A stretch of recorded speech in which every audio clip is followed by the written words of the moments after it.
বাংলাদেশের মানুষ কোনো কথা বলতে পারছে না, প্রতিবাদ জানাতে পারছে না, কিন্তু বিশ্ব কি বাংলাদেশের পাশে দাঁড়াচ্ছে, নাকি তারাও এরকম অনুভূতিহীন হয়ে পড়েছে, তারাও এরকম মানে প্রতিক্রিয়া জানাতে ভুলে গেছে? বিষয়টি কি জনাব মঞ্জুরুল হক, আপনার কাছে যদি প্রথমে জানতে চাই। বাংলাদেশের এখনকার যে সার্বিক অবস্থা তাতে এটা স্পষ্ট করে মনে হচ্ছে যে এই যে অপশক্তি, এই অপশক্তিকে প্রতিবাদ করা, প্রতিরোধ করা এবং রুখে দেওয়ার মতন অন্য কোনো শুভ শক্তি বাংলাদেশে এই মুহূর্তে উপস্থিত নেই। এটা হলো নির্মম বাস্তবতা। আমরা যে শক্তিটির উপরে ভরসা করি সেটি হলো সাধারণ মানুষ হিসাবে দুইটি প্রধান শক্তির উপরে ভরসা করি। একটি হচ্ছে জুডিশিয়াল, আরেকটি হচ্ছে মিলিটারি। আমাদের সামরিক বাহিনীর উপরে ভরসা করি আমরা, আমাদের আশ্রয়স্থল। আরেকটা ভরসা করি আমরা হচ্ছে যে আদালতের উপরে, যে নিরস্ত্র মানুষের সর্বশেষ আশ্রয়স্থল। কিন্তু দুঃখজনকভাবে এই দুটির একটি জায়গাতেও বাংলাদেশের মানুষ আর ভরসা করতে পারছে না।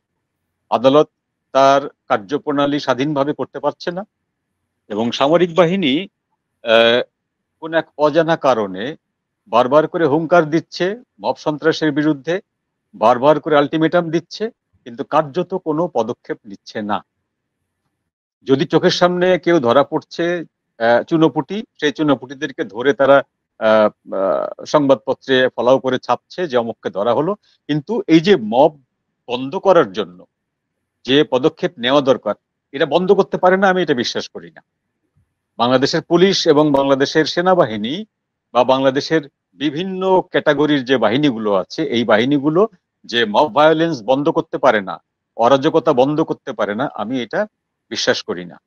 এটা পারে। মঞ্জু ভাই, আমরা এদেরকে মব না বলে এদেরকে আসলে সন্ত্রাসী কেন বলছি না, কিংবা এরা জঙ্গলি, এরা এরা কি বলবো, মানে অন্য কোনো না, শব্দ?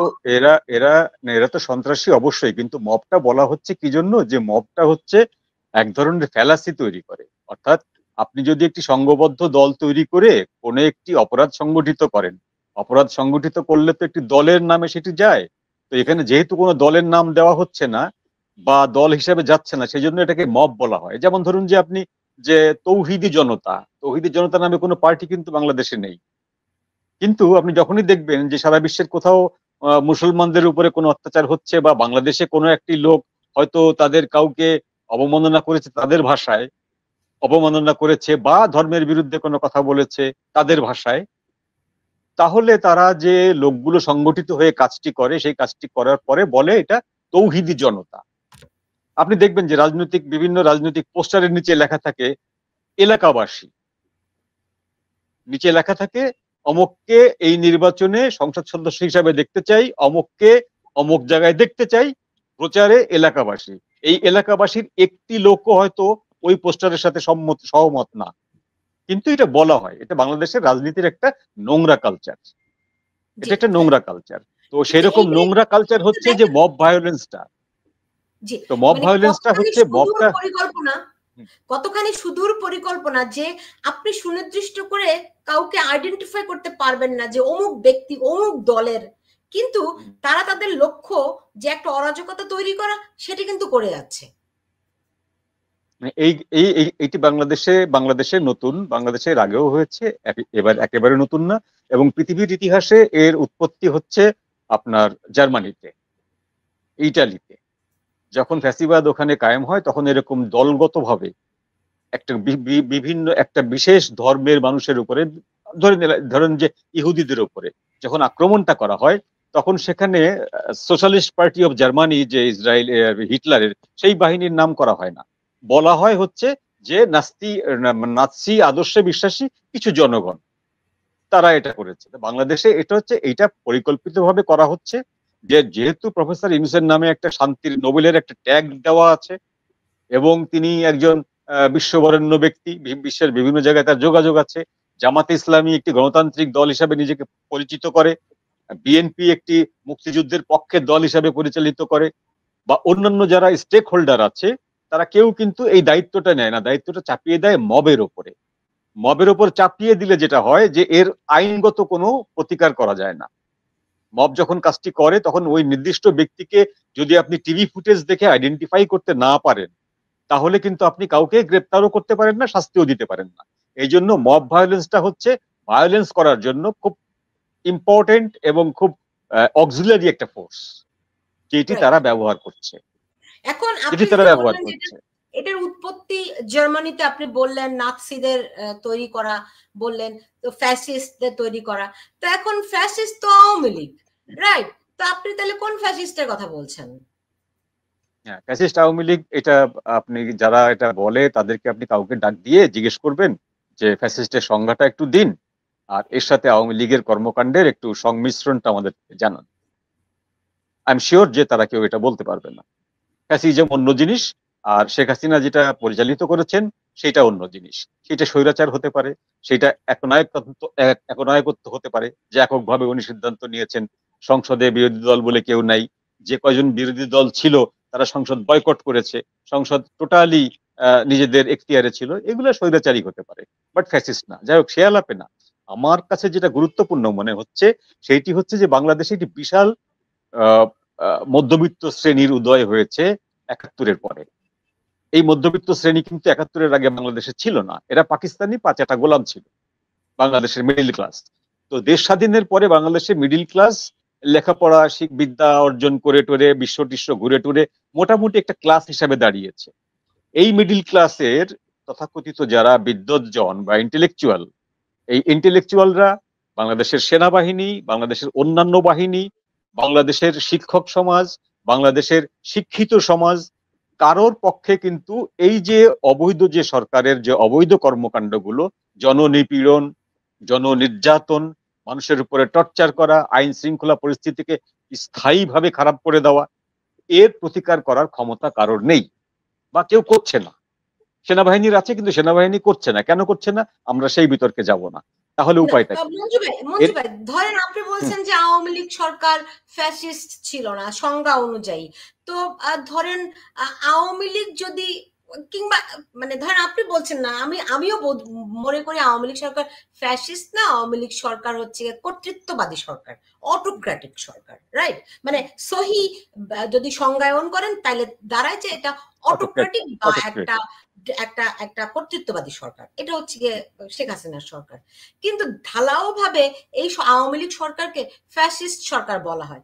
ধরলাম তারা ফ্যাসিস্ট, শেখ হাসিনার সরকার যদি ফ্যাসিস্ট হয়, এখন এই সরকার তাহলে কি? এরে কিভাবে আপনি আখ্যায়িত করবেন? এখন এটার পার্থক্যটা করতে হবে আপনাকে, যে আপনি একটা ফ্যাসিজমে থাকা অবস্থায় আপনি কথা বলতে পেরেছেন, আপনি স্বাধীন মত প্রকাশ করতে পেরেছেন, আপনাকে বড়জোর তারা হুমকি দিয়েছে, কিন্তু আপনাকে ১,০০০ জন সাংবাদিককে জেলে পড়েনি, তার ভিতরে ১২ থেকে ১৪ জন সাংবাদিকের নামে হত্যা মামলা আসামি বানায়নি, এবং একটি দলের হাজার হাজার কর্মীকে জেলে পড়েনি। তাহলে এ ফ্যাসিবাদ, এটা তো স্পষ্ট করে প্রমাণ হচ্ছে।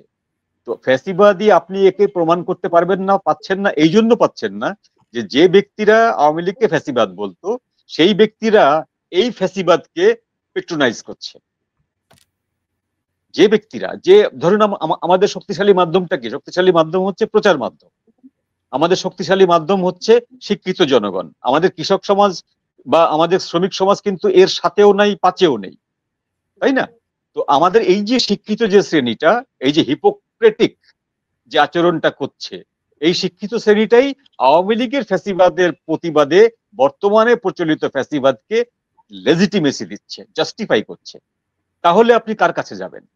তাহলে আপনি প্রতিকারটা কোথায় পাবেন? আমার যেটা মত সেইটি হচ্ছে, বাংলাদেশে যেহেতু এটির কোনো স্পষ্ট বা সুনির্দিষ্ট কোনো লক্ষ্য নেই, এটিকে দমন করার উদ্যোগ নেই, আওয়ামী লীগের কর্মীরা প্রাণের ভয়ে, জেলের ভয়ে এখনো লুকায়িত, বা অন্যান্য যারা পার্টিজান না, যারা কোনো পার্টি করে না, সাধারণ মানুষ, তারা মব সন্ত্রাসের ভয়ে, জেলের ভয়ে তারা তাদের প্রাণ ওষ্ঠাগত। তাহলে উপায়টা কি? তাহলে একটি মাত্র উপায় হচ্ছে, যারা এই গোষ্ঠীকে বসিয়েছে তারাই শুধুমাত্র পারে এই গোষ্ঠীকে এখান থেকে সরাতে।